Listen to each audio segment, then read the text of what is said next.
What you just listened to was the sound of me rubbing the sleeve of my hoodie. I believe that the most popular product for every single high schooler all over the planet is clothing. I know that everyone uses clothing. I mean, look at you right now. When it comes to teenagers, clothing is one of the most important things for us.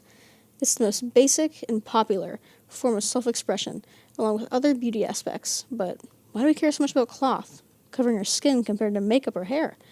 And why does it have such a large impact on us culturally? From the words of Frances Corner in the article Why Fashion Matters, quote, "We all have to wear clothes, and every piece of clothing we buy represents a personal choice. It is this intrinsically human relationship between us and our fashion that makes it political," end quote. Every single piece of clothing we have ever worn expresses a message to others about who you are and what you believe. With this comes social boundaries, and for teenagers, cliques are almost required.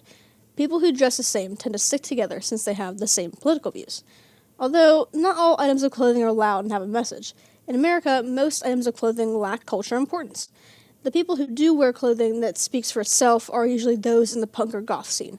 While being punk or goth is truly proven by if you listen to the music, these people often dress a certain way to express themselves. People who identify as goth often dress in all black or grayscale clothing and wear thick black eyeliner. Interestingly enough, in this community, there are much less limitations for gendered clothing.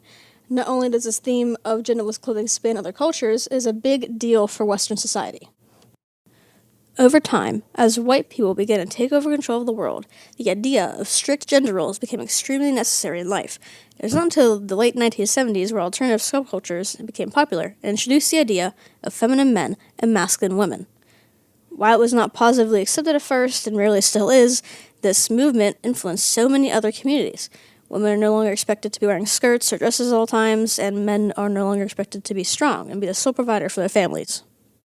The interesting part of this is the fact that other cultures all around the world had already had non-specific gender roles, but once these cultures were taken over by white people, they were essentially erased. For example, the Mahu are described as the third gender for Native Hawaiian and Tahitian cultures. These people were often born male at birth, but were more feminine than other biological men. They were often teachers and depicted the roles of goddesses in hula dances at temples, since being allowed in temples was not okay for women at the time. Modernly, Mahu is commonly used for queer people of Hawaiian or Tahitian culture. There are many other cultures who have similar gender concepts, such as Two-Spirit for Native Americans or Bakla from the Philippines. The common denominator between all of these is the fact that within these cultural genders, clothing did not represent binary gender. It represented who this person was internally. Using Frances Corner's words again, quote, "Globally, the industry is valued at $3 trillion. It is the second biggest worldwide economic activity for intensity of trade, employing over 57 million workers in developing countries, 80% of whom are women.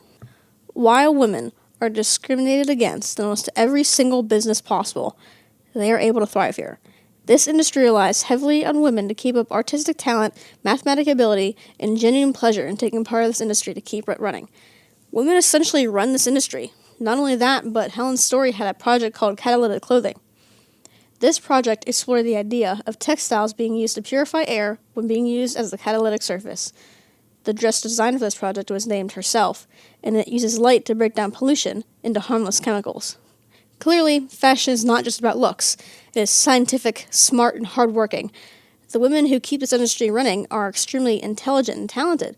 What is there not to appreciate? Fashion is one of the most basic foundations of culture. The stories of fashion is told and will continue to tell contains a beauty that is unable to be properly described by words. It is a beauty that applies to every single person because we all engage in fashion, even when someone does not find the visuals to be as important as other things. Everyone has morals and beliefs, and while fashion is not always the most obvious form of self-expression, it is one of the most universally understood languages. While high school students may not be thinking about fashion in such a deep way, their artistic abilities continue to pave the way for future fashion designers to create wearable art. It is definitely a very good product for high schoolers all around the world.